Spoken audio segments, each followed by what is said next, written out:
اعوذ باللہ من الشیطان الرجیم بسم اللہ الرحمن الرحیم اذ انتم بالعدوۃ الدنیا، اور جس وقت تھے تم ادھر والے کنارے پر، وہم بالعدوۃ القصویٰ، اور وہ کافر تھے پرلے کنارے پر، اور رکب اسفل منکم، اور تجارتی قافلہ تم سے نیچے کی جانب میں تھا، وَلَوْ تَوَاعَدْتُمْ، اور اگر تم آپس میں معاہدہ کرتے، کوئی جنگ کا معاہدہ ہوتا، وعدہ ہوتا، پھر اس سے جنگ ہوتی، لَاخْتَلَفْتُمْ فِي الْمِيعَادِ، تو البتہ اختلاف کرتے وعدہ پورا کرنے میں، تو اختلاف کرتے وعدہ پورا کرنے میں۔ حالانکہ آپس میں معاہدہ تو ہوا، کوئی نہیں تھا نا کہ بدر کے مقام پر جا کے ٹھہریں گے تو وہاں پر جنگ ہوگی، ایسا کچھ بھی نہیں ہوا تھا۔ تو یہ اسی کا ایک یوں سمجھے کہ اسی کے ایک منظر کشی پیش کی جا رہی ہے کہ جنگ کی ابتدائی صورت کیسے بنی۔ تو فرمایا جب آپس میں معاہدہ بھی کوئی نہیں تھا، تم کہاں تھے، وہ کہاں تھے، تجارتی قافلہ کہاں پہ تھا، لَاخْتَلَفْتُمْ فِي الْمِيعَادِ، تو البتہ اختلاف کرتے وعدہ پورا کرنے میں۔ اگر کوئی معاہدہ ہوتا تو وعدہ پورا کرنے میں اختلاف کرتے۔ وَلَكِنْ لِيَقْضِيَ اللَّهُ أَمْرًا كَانَ مَفْعُولًا، اور لیکن تاکہ اللہ تعالیٰ فیصلہ کرے اس معاملے کا جو طے شدہ ہے۔ لِيَهْلِكَ مَنْ هَلَكَ، تاکہ ہلاک ہو وہ جو ہلاک ہونا چاہتا ہے، عن بینۃ، کھلی دلیل کے ساتھ، وَيَحْيَى مَنْ حَيَّ عَن بَيِّنَةٍ، اور جو زندہ رہنا چاہتا ہے زندہ رہے کھلی دلیل کے ساتھ، جو مرنا چاہتا ہے کھلی دلیل کے ساتھ مرے، جو زندہ رہنا چاہتا ہے کھلی دلیل کے ساتھ رہے۔ وَإِنَّ اللَّهَ لَسَمِيعٌ عَلِيمٌ، اور بے شک البتہ اللہ سننے والا جاننے والا ہے۔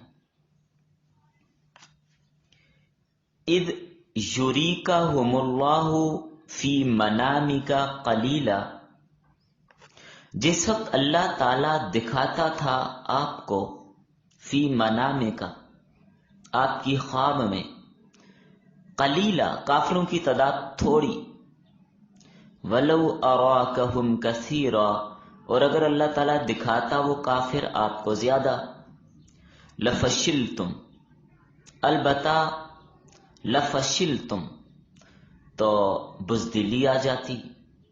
مسلمان اگر یہ بات سنتے کہ ان کی تعداد بہت زیادہ ہے تو وقتی طور پر ایسا ہوتا تو ہے۔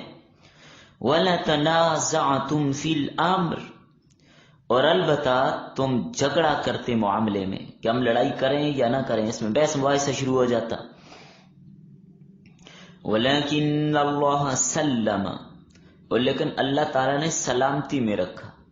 إِنَّهُ عَلِيمٌ بِذَاتِ الصُّدُورِ، بے شک وہ سینے کے رازوں کو جاننے والا ہے۔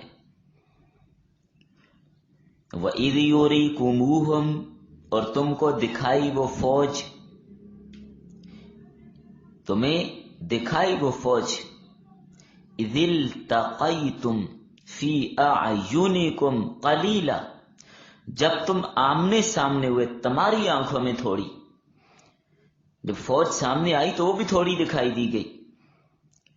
وَيُقَلِّلُكُمْ فِي أَعْيُنِهِمْ، اور تمہیں تھوڑا کر کے دکھایا کفار کی آنکھوں میں، لِيَقْضِيَ اللَّهُ أَمْرًا كَانَ مَفْعُولًا، کیوں ایسا کیا؟ لِيَقْضِيَ اللَّهُ، تاکہ فیصلہ کرے اللہ تعالی، أَمْرًا كَانَ مَفْعُولًا، اس معاملے کا جو طے شدہ ہے۔ وَإِلَى اللَّهِ تُرْجَعُ الْأُمُورِ، اور اللہ ہی کی طرف لوٹائے جاتے ہیں سارے کام۔ جی لکھیے۔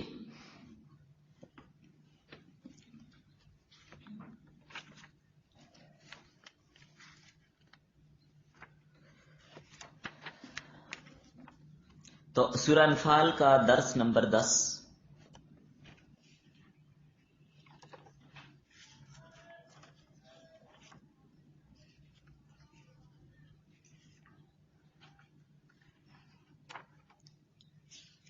سورہ انفال درس نمبر 10 آیت نمبر 42 تا 44.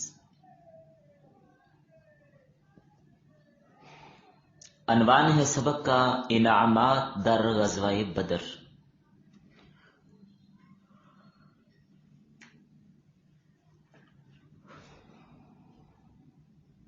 ربط ابتدائی صورت میں غزوہ بدر میں اللہ تعالیٰ کی طرف سے کیے گئے انعامات کا تذکرہ چل رہا تھا. اب دوبارہ انہی انعامات کو بیان کیا جا رہا ہے. کچھ مزید انعامات جو بدر کے موقع پر مسلمانوں کے ساتھ ہوئے انہیں بیان کیا جا رہا ہے. تو 5 انعامات کا تذکرہ آپ نے پڑھ لیا. آج تقریباً 3 انعامات کا تذکرہ یہاں پر ہو رہا ہے. 6 7 8. فرمایا یاد کیجئے جب تم میدان جنگ میں قریب والے کنارے پر تھے، یعنی جو مدینہ منورہ سے قریب تھا، اور کفار کا قافلہ جس کے تعاقب کے لیے مسلمان آئے تھے وہ دور تھا، اور ایک لشکر جو پرلے کنارے پر تھا، اور جو تجارتی قافلہ تھا وہ نیچے نشیب کے اندر تھا. اگر لڑائی کا پہلے سے وعدہ ہوتا اور پہلے سے لڑائی کا وقت طے ہوتا تو پھر وعدہ پورا کرنے میں اختلاف کرتے. مسلمان قلت کی وجہ سے لڑائی نہیں چاہتے، کیونکہ وہ نہیں چاہ رہے تھے کہ لڑائی ہو، اور کفار مسلمانوں کا مقابلہ کرنے سے پہلے ہی ڈرتے تھے. نبی کریم صلی اللہ علیہ وسلم کی ہیبت ان کے دلوں میں تھی. تو ادھر یہ کہ ہم ابھی تھوڑے ہیں، ہم ابھی تیار نہیں، جنگ نہیں کریں گے. ادھر کفار کے دل میں نبی صلی اللہ علیہ وسلم کا ڈر، ہیبت. اب جنگ کا کوئی وعدہ تو تھا نہیں کہ ہم جنگ کریں گے. بلا ارادہ آمنا سامنا ہو گیا بدر میں. چونکہ بدر کا مقام پہلے سے کوئی طے شدہ تو نہیں تھا، تو اتفاقی طور پر ایک لشکر ادھر سے آ گیا، ایک ادھر سے آ گیا. وہ آئے تھے ابو سفیان کے قافلے کو بچانے کے لیے، اپنے قافلے کی مدد کے لیے. لیکن اللہ تعالیٰ کو ایک کام کرنا تھا. وہ کیا کرنا تھا؟ آپ نے پہلے پڑھ لیا کہ کافروں کی جڑ کاٹ دی جائے، کافروں کا زور توڑ دیا جائے، کافر ذلیل ہو جائیں، اسلام کو عزت ملے. تو بغیر وعدے کی آمنا سامنا ہو گیا اور ٹکر ہو گئی. یہ ایسے کیوں کیا؟ تاکہ ایک حجت تام ہو جائے، دلیل قائم ہو جائے کہ جو ہلاک ہو جاتا ہے تو دلیل قائم ہونے کے بعد مرے، اور جو زندہ رہے تو حجت تام ہونے کے بعد مرے، زندہ رہے، تاکہ اس کو پتہ چل جائے کہ بھئی حق واضح ہو گیا. جب میدان جنگ میں کفار بھی دیکھ لیں گے کہ پلہ کس کا بھاری ہے، تو جب مریں گے نا تو دیکھ تو لیا انہوں نے کہ آپ کس کے ساتھ ہے، اور جو بچیں گے انہوں نے بھی تو دیکھ تو لیا آپ کس کے ساتھ ہے. باوجود بے سر و سمانی کے کفار کے لشکر کو مسلمانوں نے خوب دبوچا. تو اسلام کی مدد و نصرت کا مشاہدہ کفار نے اپنی آنکھوں سے کر لیا. تو لہذا اب جو زندہ رہنا چاہتا ہے، جو زندہ رہے گا وہ اپنی آنکھوں سے دیکھ لی اس نے حق کدھر ہے، اور جو مر گیا اس نے بھی دیکھ لیا حق کدھر ہے، پھر مرا. بات سمجھ آ گئی؟ اب فرمایا جان لو اللہ سننے والا اور جاننے والا ہے. کفار کے احوال کو جانتا ہے، ان کی باتوں کو سنتا ہے، اس سے کوئی بات ان کی پوشیدہ نہیں ہے. کفار اپنے لشکر کی مدد کے لیے آئے تھے اور مسلمان قافلے کی غارت کے لیے نکلے تھے. قافلہ بچ گیا اور 2 فوجیں میدان میں 2 کناروں پر آ گئیں. یہ اللہ کی ایک تدبیر تھی، ایک فوج ادھر ایک ادھر. اگر قصدن جاتے تو بر وقت نہ پہنچتے. اب اس فتح کے بعد کفار نبی صلی اللہ علیہ وسلم کی سچائی سے واقف ہو گئے، اور کفار پہ نبی صلی اللہ علیہ وسلم کی سچائی کھل گئی کہ یہی سچا نبی ہے. فرمایا اب جو مرا وہ بھی یقین جان کر مرا کہ یہ سچا نبی ہے. اور جو زندہ رہا وہ بھی جان کر زندہ رہا کہ یہ یقیناً نبی ہے. ہم ویسے پنگے لے رہے ہیں، ہم اس کا مقابلہ کر سکتے نہیں ہیں. اور دوسری تفسیر اس کی یہ بھی کرتے ہیں کہ موت اور حیات سے کفر اور ایمان مراد ہے.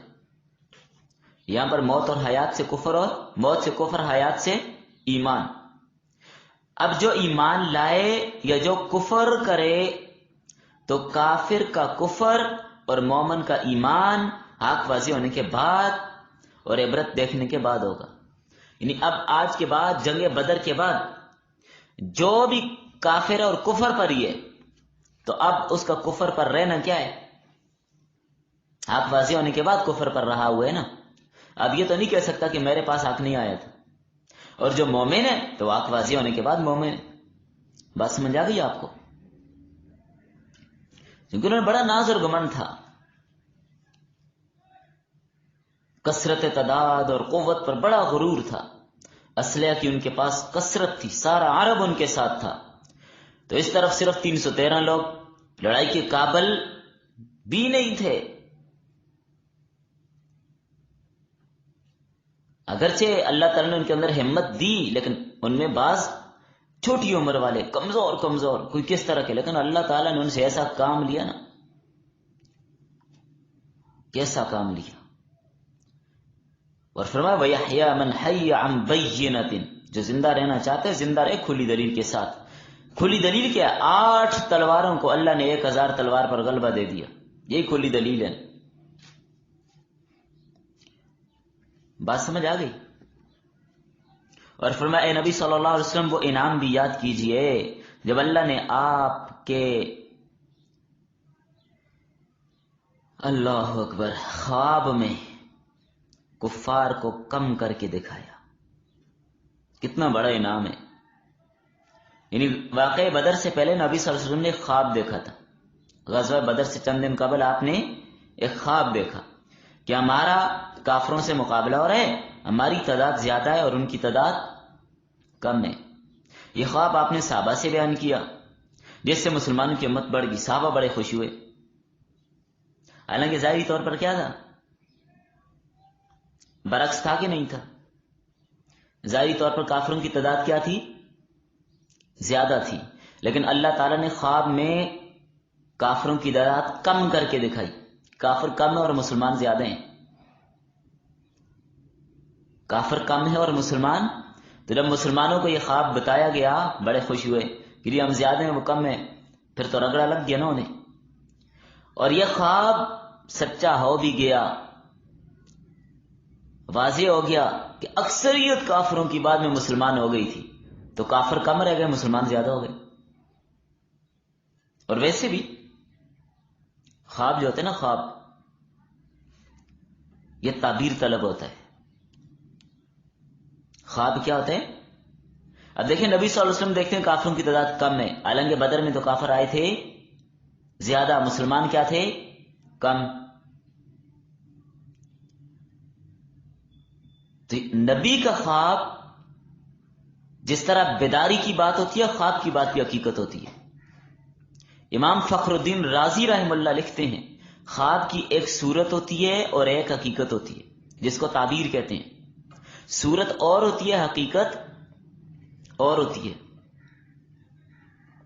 یہ بات ذہن میں رکھیے گا. تو لہذا ایک خواب کی صورت دیکھیے، اس کو آپ حقیقت سمجھ لیں، ایسا نہیں ہوتا عموماً. یہ تھوڑے نظر آنے کی حقیقت اور تعبیر ان کی شکست کی طرف اشارہ تھا. بات سمجھ آ گئی؟ کیونکہ عادتاً تھوڑوں کو کیا ہوتی ہے؟ شکست ہو جاتی ہے. تو خواب میں دیکھا کافر تھوڑے ہیں، کیا مطلب؟ کافروں کو شکست ہوگی.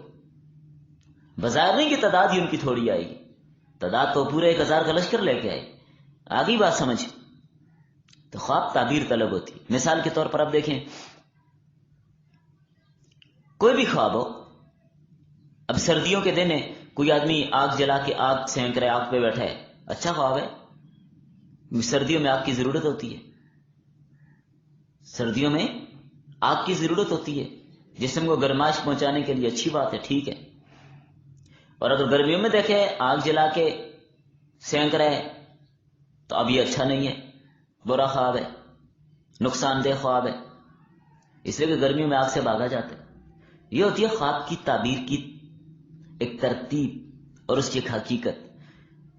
دیکھیں نبی صلی اللہ علیہ وسلم کی چچی ہیں حضرت ام فضل بنت حارث، انہوں نے خواب دیکھا کہ نبی صلی اللہ علیہ وسلم کی خدمت اقدس میں حاضر ہوئیں اور عرض کرنے لگی یا رسول اللہ آج رات میں نے ایک برا خواب دیکھے.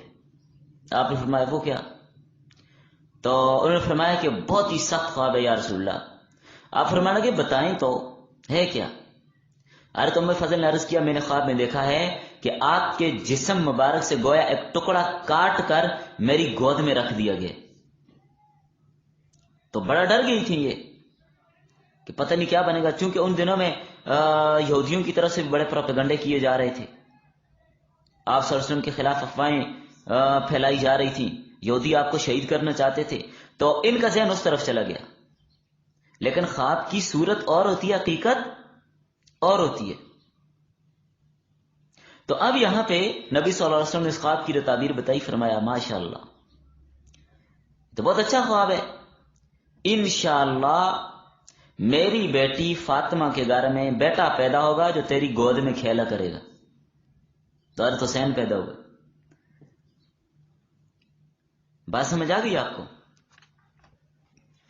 تو بہرحال نبی کا خواب سچا ہوتا ہے اور وحی ہوتا ہے. ہمارے خواب سچے بھی ہو سکتے ہیں، جھوٹے بھی ہو سکتے ہیں. ضروری نہیں کہ ہر خواب جھوٹا ہو اور ضروری نہیں کہ ہر خواب سچا ہی ہو. احتمالات ہوتے ہیں. تو اب یہ اللہ کا ایک خاص انعام تھا کہ کفار کو کم کر کے دکھایا. اگر زیادہ دکھایا جاتا تو مسلمانوں کو جب بات بتائی جاتی تو تھوڑا لڑائی سے گھبراتے.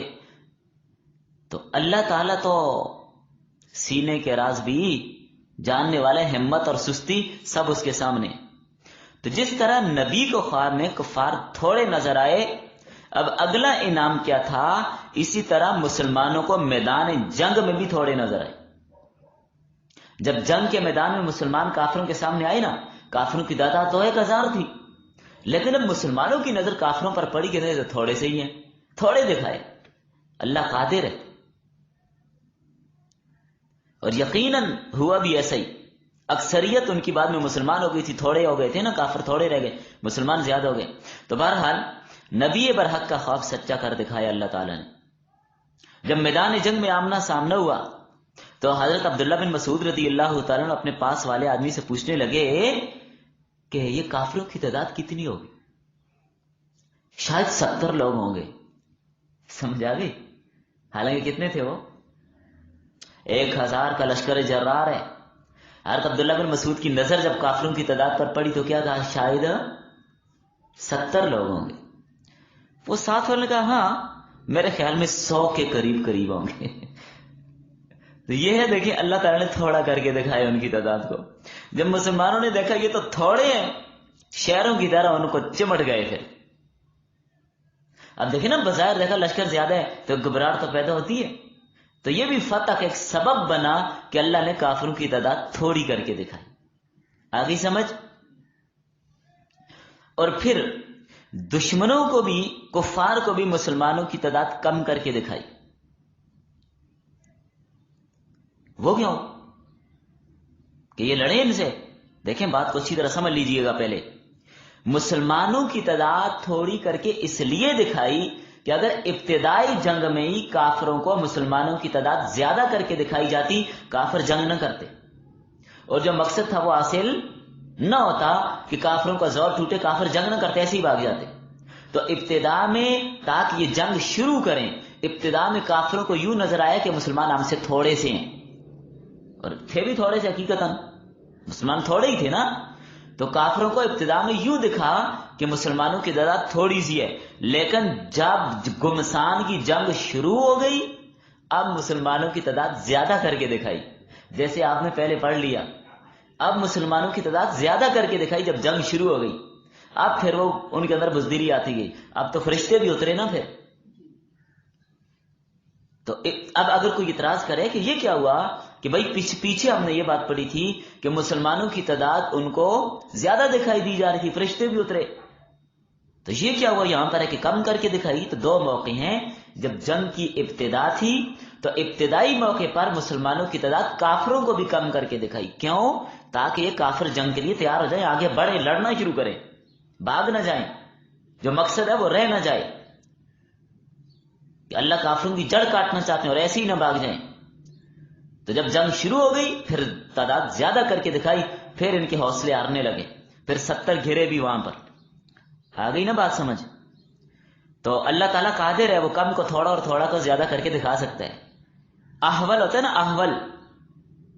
احول سمجھتی ہے نا آپ لوگ؟ بھینگا، اس کو ایک کے کتنے نظر آتے ہیں؟ دو کے 4. تو جو اللہ زیادہ کو تھوڑا کر کے دکھا سکتا ہے، تھوڑے کو زیادہ کر کے بھی دکھا سکتا ہے. اور یہ کرشمہ بدر میں اس لیے ظاہر ہوا تاکہ دین حق کی صداقت ظاہر ہو جائے. باقی کام تو سارا اللہ نے ہی کیا نا، اسباب کی تاثیر اسی کے ہاتھ میں. وہ اپنی قدرت کاملہ سے اسباب کو توڑ کر کرشمے دکھاتے ہیں. وہ اسباب کا محتاج تو نہیں ہے. تو اس لیے یاد رکھیے اسباب بالذات مؤثر نہیں ہوتی کہ اپنی ذات میں اسباب کا اثر ہو، نہ، ایسی کوئی بات نہیں. اسباب کی تاثیر اللہ کے ارادے اور مشیت کے تابع ہے. اللہ کا جو ارادہ ہوگا، جو اس کی مشیت ہوگی، پھر اسباب اپنا اثر رکھیں گے، ورنہ نہیں. اللہ کسی چیز میں چاہے تو اثر رکھتے، نہ چاہے تو نہ رکھے. اللہ چاہے تو دوائی میں تندرستی کا اثر رکھتے کہ اس آدمی کے لیے صحت کا سبب بن جائے تو بن جاتی ہے. اور اللہ جب چاہتا ہے تو جتنی دوائیاں کھاتے رہیں صحت ملتی نہیں ہے. حالانکہ وہی بیماری دوسرے بندے کو ہوتی ہے، اس سے ہلکی دوائی کھا لیتے ٹھیک ہو جاتے. تو یہ ایک نظام ہے دنیا کا.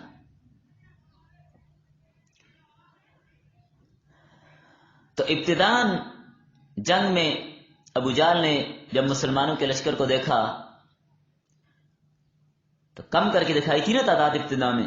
تو ابو جہل کہنے لگا محمد اور اس کے ساتھی ہمارے لیے کیا ہیں؟ ہمارے اونٹوں کا ایک لقمہ ہے.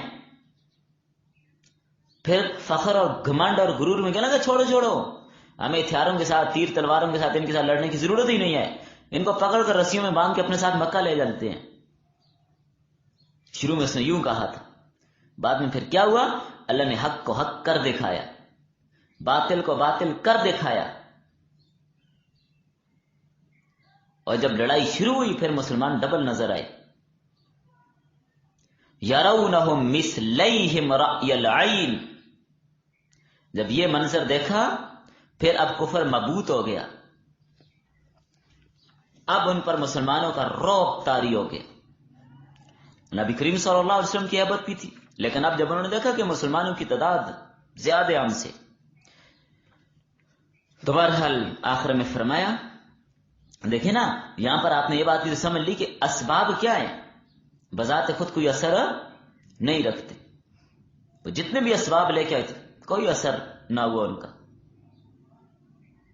یہ فتح دینا یہ اللہ تعالیٰ کا کام ہے.